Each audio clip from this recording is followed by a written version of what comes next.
Évangile de Jésus-Christ selon saint Jean. En ce temps-là, Jésus disait à ses disciples : « Si le monde a de la haine contre vous, sachez qu'il en a eu d'abord contre moi. Si vous apparteniez au monde aimerait ce qui est à lui, mais vous n'appartenez pas au monde, puisque je vous ai choisi en vous prenant dans le monde. Voilà pourquoi le monde a de la haine contre vous. Rappelez-vous la parole que je vous ai dite. Un serviteur n'est pas plus grand que son maître. Si l'on m'a persécuté, on vous persécutera vous aussi. Si l'on a gardé ma parole, on gardera aussi la vôtre. Les gens vous traiteront ainsi à cause de mon nom, parce qu'ils ne connaissent pas celui qui m'a envoyé.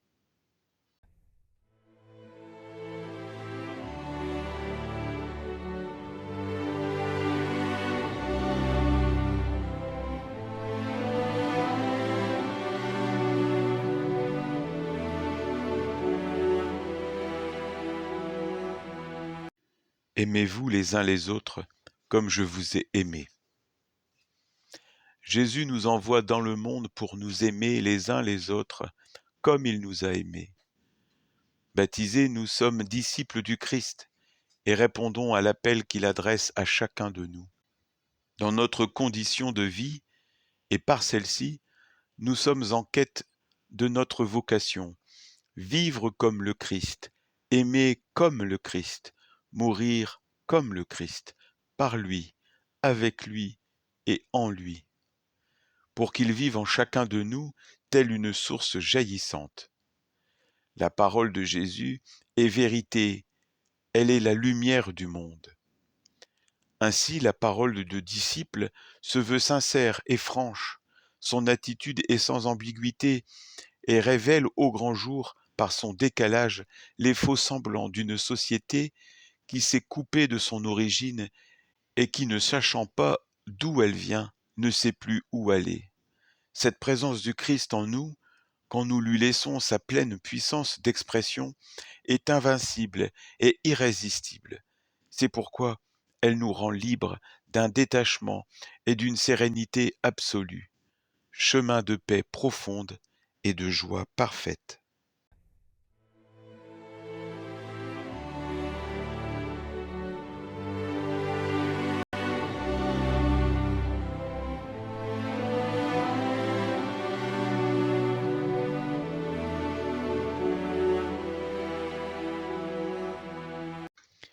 Vous n'appartenez pas au monde, puisque je vous ai choisi.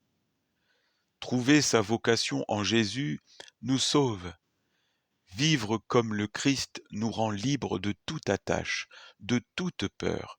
Nous possédons déjà ce qu'il y a de plus précieux, de plus fort, et que personne ne pourra nous retirer contre notre gré, l'amour inconditionnel du Père. Si Dieu est pour moi, qui sera contre moi ? Cette liberté se traduit par la décision de plaire à Dieu plutôt qu'aux hommes. Libéré du carcan du regard du monde sur lui-même, le disciple échappe aux mondanités de ce monde.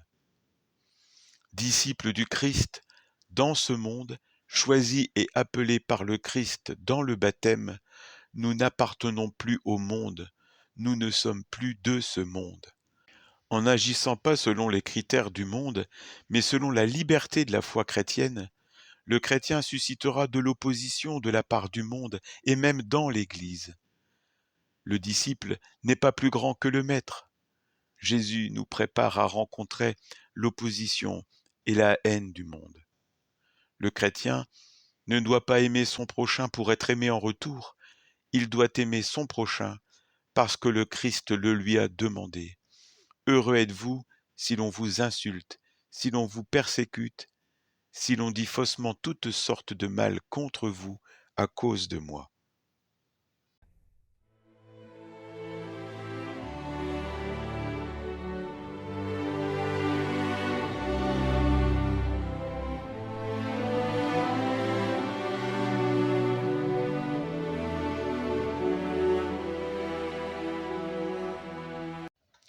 parce qu'ils ne connaissent pas celui qui m'a envoyé.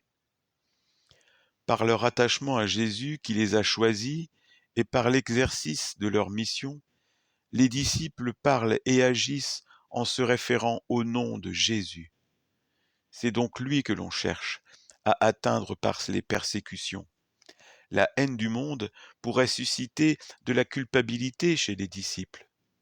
Jésus les rassure. Ils ne sont pas détestés à cause de leur comportement, mais à cause du nom de Jésus. L'opposition s'adresse à la personne même du Christ, à sa communion avec le Père. La venue de Jésus change fondamentalement le regard sur Dieu. Il est normal qu'un tel bouleversement suscite des réactions. La vision du monde sur un Dieu qu'il s'était peu à peu façonné de compromission en compromission est remise en question.